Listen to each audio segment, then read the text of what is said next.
Salut à tous les petits Xenos, vous allez bien? On se retrouve sur W40K Zone et aujourd'hui c'est une vidéo un peu particulière, la première depuis quelques années. Et c'est l'intitulé, c'est comment reprendre Warhammer 40 000 en 2024 ou alors comment commencer. Allez, à tout de suite. Bon alors on va commencer par le matériel obligatoire. Donc si vous voulez faire du modélisme comme Warhammer, pour ça que vous êtes ici, on va commencer tout simplement par un jeu de pince coupante scalpel. À la place du scalpel, vous pouvez avoir un, je crois que c'est un ébavoir. Moi je préfère la team scalpel. Donc moi je l'ai trouvé sur Amazon pour pas grand chose, hein. Donc avec la petite protection, ça sert vraiment à enlever les lignes de surmoulage, couper les petites pièces qui restent, tout ce qu'on veut en fait. Et pour séparer les pièces des grappes, une pince coupante. Pour certaines pièces de qualité, je vous conseille d'avoir une pince coupante qui coupe bien, sinon on risque d'abîmer les pièces lorsqu'on les coupe, ou si c'est pas assez franc, on peut tordre le plastique. Donc à faire gaffe là-dessus. À côté, bon bien sûr, qui dit maquette, dit qu'il faut qu'on puisse les coller, les jambes, les têtes, tout ce qu'on veut. Donc une petite colle, donc moi je me suis acheté une colle toute simple, prévue pour la maquette. Vous en avez chez Green Stuff, vous en avez chez Citadel, enfin toutes les marques font des colles. À vous de choisir celle que vous préférez et celle qui sèche le moins vite, parce que on connaît tous la galère du quand on l'utilise pas assez vite et que ça colle, ça se bouche dans la partie métallique. Puis pour finir, le basique, c'est une fois qu'on veut attaquer la peinture, donc il faut des pinceaux. Donc pas besoin d'en avoir 50. Moi je m'en suis acheté 4. Donc un détail, un normal, un pour les shades et du coup un pour le brossage à sec, assez gros mais qui fait très bien l'affaire. Bon, vous pouvez choisir entre des poils naturels ou des poils synthétiques. C'est à vos convenances. Moi je sais que pour mon niveau, je ne vois pas de différence. Mais vous pouvez choisir tout ce que vous souhaitez. Bon, moi par simplicité, et mon magasin à côté de chez moi fournit des pinceaux Citadel, pas que, mais voilà, je me suis fourni chez eux, ça convient parfaitement. Concernant la partie, on va dire, supplémentaire, qui pour les personnes qui veulent aller un petit peu plus loin, on peut avoir déjà tout ce qui est du coup perceuse. Donc une petite perceuse à main, comme vous pouvez voir, où on met les forêts ici. Donc moi j'ai un jeu de forêt, donc avec les différentes tailles que je connais. On vient poser les forêts ici et visser. Donc ça permet de faire des trous du coup dans toutes les figurines, dans tout le plastique que l'on souhaite. Donc on la positionne, on tient et on tourne. Cette partie là elle permet de, au niveau de ma main, elle permet de tourner sans problème. Donc ça permet de faire les trous afin de rendre soit nos figurines aimantées sur leur socle, soit par exemple rendre les armes modulables. Donc on achète à côté des petits aimants donc, que l'on trouve aussi chez différentes marques. Je vous conseille de prendre ceux que vous préférez. La seule chose que je peux vous dire, en tout cas de mon ressenti, c'est que pour coller des figurines par exemple sur une plaque métallique, je conseille de mettre des aimants en minimum 3 mm par 2 mm. Je trouve que c'est le minimum pour que la figurine se fixe bien sur les plaques et ne tombe pas. Donc ça, pour le transport, pour aller chez un copain au magasin d'à côté pour faire une partie, ou même simplement par exemple entreposer ses figurines sur une armoire avec une petite plaque métallique, c'est le minimum je trouve. Et après pour tout ce qui est armes, par exemple si on veut faire qu'une figurine puisse avoir soit par exemple une épée tronçonneuse, soit une armée énergétique ou autre, on vient faire le trou du coup avec notre petite perceuse et après avec une colle glue, ce qui est mieux, sinon la colle de base ça ne fonctionne pas. On vient positionner des aimants, donc là je vous dis cela suffit largement, c'est du 3 mm par 1 mm. C'est largement suffisant comme je vous dis pour tenir les armes, donc tant que ce n'est pas trop gros et trop lourd, autant vous dire que vous pouvez y aller. La seule petite contrainte avec ce genre de pièces, si je peux dire, c'est qu'il faut faire gaffe quand vous collez vos aimants, qu'ils soient bien positionnés. Donc nord-sud ou sud-nord. Si vous mettez nord-nord ou sud-sud, ça fonctionnera moins bien. Si je dis ça, je fais un clin d'œil à Accept pour la première fois qu'il en a utilisé à côté de moi. Il s'en rappellera et il s'en est bien voulu. Après, en petit accessoire aussi qui est un peu optionnel mais qui franchement m'a un petit peu sauvé la vie, je reviens sur l'utilisation des aimants, des petites pinces. Donc pas forcément pour les aimants, les pinces, mais un jeu de pinces assez fine, de précision.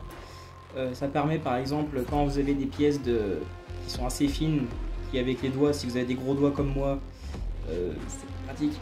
Donc avec des petites pièces et des pinces assez précises, vous pouvez les prendre, les positionner avec la colle, ça sera tout seul. Moi j'ai préféré prendre celle-ci, il me semble que c'est aussi du Green Stuff, mais je ne suis pas sûr de mémoire. Elles sont anti-magnétiques, donc quand par exemple on veut mettre des aimants et qu'on a une pince métallique, et bien c'est une vraie galère parce que vous allez placer l'aimant mais il va revenir automatiquement avec votre pince, donc chiant. Là, ces pinces là c'est anti-magnétique comme je vous l'ai dit, donc vous allez prendre l'aimant, vous allez le positionner dans le trou où il y a la colle, tac, fini, on n'en entend plus parler, c'est fixé et surtout ça ne revient pas avec la pince. Donc ça, très important à mon sens. Concernant la suite des équipements optionnels que vous pouvez avoir, là je vais parler plus de l'endroit où vous allez bricoler, où vous allez faire du modélisme. Moi je ne pourrais pas vous le montrer de suite, tout simplement parce que moi je n'ai toujours pas ces objets. Quelque chose que j'ai vu et que j'aimerais beaucoup avoir, c'est les lampes en forme d'arche. Donc je vous montrerai un lien ou une photo par là. Pour que vous voyez ce que je veux dire, mais je trouve cela très pratique, surtout quand par exemple quand vous rentrez comme moi le soir et que après le boulot il fait pas forcément jour, donc tout le monde sait que si vous voulez peindre ou quoi que ce soit, de la lumière, c'est un petit peu la vie quand même, hein. Donc du coup les fameuses lampes soit en arche comme on peut voir dans ma boutique à côté de chez moi, ou encore des lampes qui sont prévues, qui s'attachent sur un bureau, qui viennent par-dessus, qui font une belle lumière. Ça c'est à mon sens pour un travail de qualité un peu un must to have. Donc comme je vous ai dit, je vous ai mis le lien, comme ça vous pourrez voir. Seul souci c'est que ça tout de suite ça commence à coter un peu, c'est un petit peu cher. Et toujours pour rester sur un peu l'aspect setup, donc j'ai vu pas mal de choses en MDF, donc c'est un sorte de bois et en fait c'est des choses, c'est comme des étagères en fait que l'on peut coller avec de la colle à bois. Ça se fixe très bien, c'est très simple à faire, il y a des bonnes notices. Je vous en parlerai parce que j'ai quelque chose qui ressemble beaucoup à ça, mais pas pour le setup. Et en gros, on pourrait faire en sorte d'avoir un super setup, mine de rien, bien rangé, bien défini, tout ce qu'on veut pour que ce soit bien organisé, pour que ce soit plus simple après à peindre. Et ça aussi, je vous mettrai un petit lien, par exemple, sur ma boutique pour voir de quoi je parle. Et à mon sens, je pense que je vais bientôt passer à l'achat sur ce genre d'établi, si je peux dire, parce que c'est vraiment pratique et en termes d'organisation on s'y retrouve à tous les coups. Donc incroyable, tout simplement parce que moi, si je vous montrerai après, mais j'ai une vieille boîte à chaussures avec tous mes pots dedans, tout mon matos dedans, et ça, sincèrement, pour perdre du temps, il n'y a rien de mieux. Mais bon, j'attends de déménager, là c'est qu'une histoire de temps, et après je me ferai mon petit setup ultra quali et que je vous montrerai correctement. Bon, comme je vous ai dit un petit peu auparavant, moi, le but de ma reprise, c'est de jouer avec des copains, donc Accept ou autre, et surtout, vu que j'ai un magasin qui est vraiment qualitatif à côté de chez moi, et qu'il y a quand même beaucoup de monde qui joue au format auquel je me lance, donc le combat de patrol, que je reviendrai après dessus, je me suis trouvé du coup une petite mallette de transport. Donc une mallette, c'est simple, c'est cela. Comme vous pouvez voir, c'est tout simple. On la porte, tout simplement. On a une anse, ça marche très bien. On peut le bouger dans tous les sens. Ça craint rien. Donc là, on l'ouvre sur le devant. Et là, roulement de tambour. Êtes-vous prêts? Comme vous pouvez voir, c'est ce que je vous expliquais, les étagères MDF. Du coup, c'est cela. La particularité, c'est que comme vous pouvez voir, ça se glisse. On a la planche. Sur le dessus, du coup, on a une une bande, je crois que c'est une bande de caoutchouc magnétisée ou métallique, je sais pas comment on dit, et avec un autocollant dessous. Donc ça permet du coup, si on vient fixer des aimants sous nos figurines, donc comme par exemple, bon celui-là ça sera pas très beau, mais comme vous pouvez voir, j'ai foré un peu le dessous de mes socles, j'ai mis des aimants et là, ça bougera pas en fait. Regardez. Donc là, j'ai aucune peur. La seule peur qu'il pourrait m'avoir, ou que je pourrais avoir, c'est simplement si le fait que ma figurine est mal fixée, avec de la colle ou autre, sur le socle, là du coup elle peut tomber. Mais comme vous pouvez voir, je la balade dans tous les sens, ça bouge pas. Donc ça, pour le transport, c'est vraiment incroyable. Je vous mets les petites figurines là, pour l'instant. Parce que c'est la première fois, entre guillemets, que vous les voyez en vidéo. Donc là, c'est ma petite patrouille de 10. Bon, alors comme vous pouvez voir, j'ai un peu fait une connerie. C'est que j'ai pas assez attendu que ma colle glue sèche. Et j'ai directement posé mes socles sur les bandes de caoutchouc. Donc du coup, ça a marqué, comme vous pouvez voir. Mais bon, c'est pas trop grave. Donc là, je viens soulever la figurine, comme vous pouvez voir l'aimant. Et là, ça craint rien. Ça, du coup, pour le transport, si vous voulez aller à pied, si vous voulez aller en vélo ou en voiture, vous craignez pour la vie de vos figurines, comme moi avant, on va pas se le cacher, j'en ai cassé pas mal de figurines par le passé. Et bien avec ça, plus aucun souci. Et c'est juste incroyable. Donc, attendez, je vais décaler un petit peu le peloton et les dernières, les petits Teraxi. Avec là j'ai mis plusieurs aimants parce que j'avais un peu peur pour ces figurines vu qu'en plus elles prenaient de la hauteur et tout, mais ça craint rien, c'est pareil hein. Si je viens faire ça, ça craint rien du tout. Donc vraiment si vous voulez vous déplacer ou simplement avoir une belle étagère avec vos figurines de ranger dessus sans que ça tombe ou autre, partez là-dessus hein. Ça reste du bois, c'est pas très cher et c'est vraiment simple à monter quoi. Donc ça c'est vraiment important à mon sens si vous voulez vous déplacer avec vos figurines ou juste par exemple les entreposer. Vous pouvez très bien acheter l'armoire sans la sacoche et ça c'est important à mon sens parce que quand on passe du temps à monter une figurine et que derrière par exemple votre chat, votre enfant ou votre la casse, je vous garantis que vous les avez là. Bon, comme vous le savez très bien, moi je jouais à l'époque avec X7, c'était la V7. Et avec vous, on a fait la transition à la V8. On avait fait d'ailleurs les règles de la V8, comment jouer. Je me rappelle, il y avait des phases psychiques, il y avait les véhicules, il y avait l'infanterie, enfin, il y avait beaucoup de choses. Là aujourd'hui, déjà je trouve que la V10 elle a bien simplifié le mode de jeu, ça rend vachement plus fluide le jeu. J'ai trouvé que du positif actuellement sur le jeu, j'ai pas retrouvé vraiment la grosse lourdeur des règles d'avant. Donc vraiment pour s'y remettre, je trouve que c'est le bon moment parce que la V10 elle a quand même vachement allégé tout ce qui était en fait compliqué si je peux dire.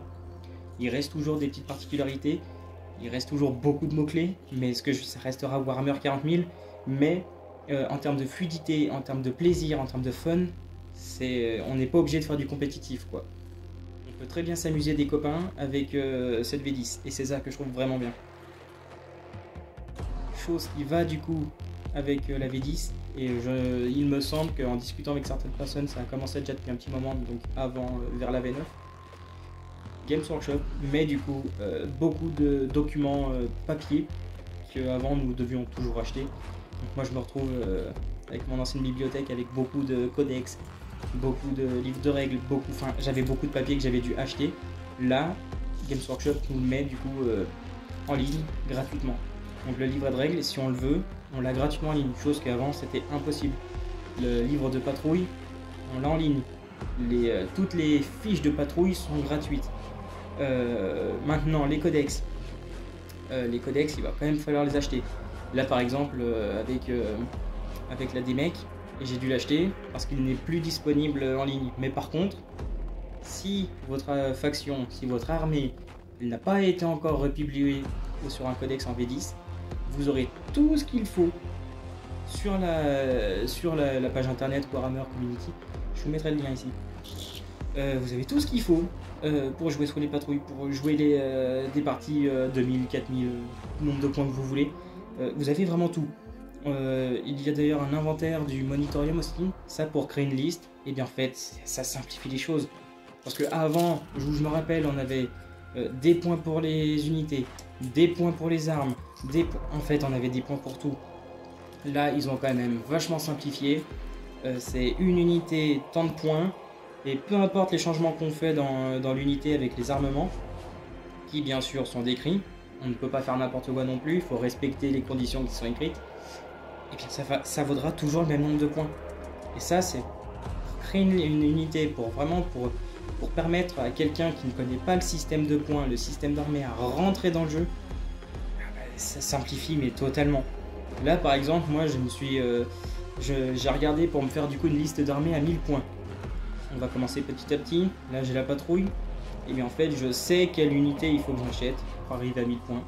Si vous voulez ça d'ailleurs, vous me le mettrez en commentaire, mais je pourrais expliquer vers quoi je veux tendre comme style de jeu. Parce qu'avec la DMEC on a plusieurs styles. Et j'ai trouvé à peu près un style qui me convient. Ça change pas du Shin que j'étais avant avec les Eldar, mais bref. C'est assez ninja tout ça, mais je me suis fait du coup ma liste d'armées. Et je pourrais vous la présenter, je pourrais expliquer mes choix. Et ça pourrait être aussi sympa. Mais si vous le voulez, mettez-le en commentaire et je vous ferai une vidéo là-dessus. Bon alors, il me semble que j'ai fait à peu près le tour de la question sur comment reprendre, comment commencer du coup Warhammer 40 000. La suite logique maintenant sur la chaîne, c'est la peinture.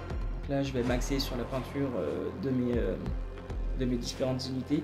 Je pense que vous aurez une vidéo par unité. Donc vous aurez une vidéo de Cerberus, une vidéo de mes patrouilleurs, une vidéo avec mon Manipulus, et bien sûr les derniers avec les Pteraxi. Il me semble que cela est pas mal. Donc je vais bien mettre les bouchées doubles parce que là du coup il me reste pas longtemps et je veux quand même que mes figurines aient pas juste une couleur de base et basta. Non. Et je veux quand même travailler le schéma de couleur, je veux faire des dégradés, je veux faire pas mal de choses. Donc ça, je vais tout vous le détailler. Sachant que maintenant, depuis que j'ai repris, Citadel a mis en place, ça s'appelle des contrastes, des pots de peinture contraste. Et bien en fait, quand on mélange les contrastes avec les bases, avec toutes les techniques qu'on avait avant, et bien en fait, je me suis rendu compte qu'on arrive avec des rendus mais magnifiques. Là, si je pourrais vous donner par exemple un petit exemple, rapidement, chose que j'ai fait très rapidement, mais c'est sur un autre jeu, c'est du Wargaming aussi, mais c'est sur du Conquest. Et bien par exemple, regardez, là on peut voir que je me suis bien fait plaisir sur les dégradés, jaune, orange, rouge. On voit après que j'ai détaillé certaines parties des griffes, la peau. Non, on arrive vraiment, à mon sens, à des très jolis rendus. Et ça par exemple, sur une table, vous en mettez 3 peints de la même façon.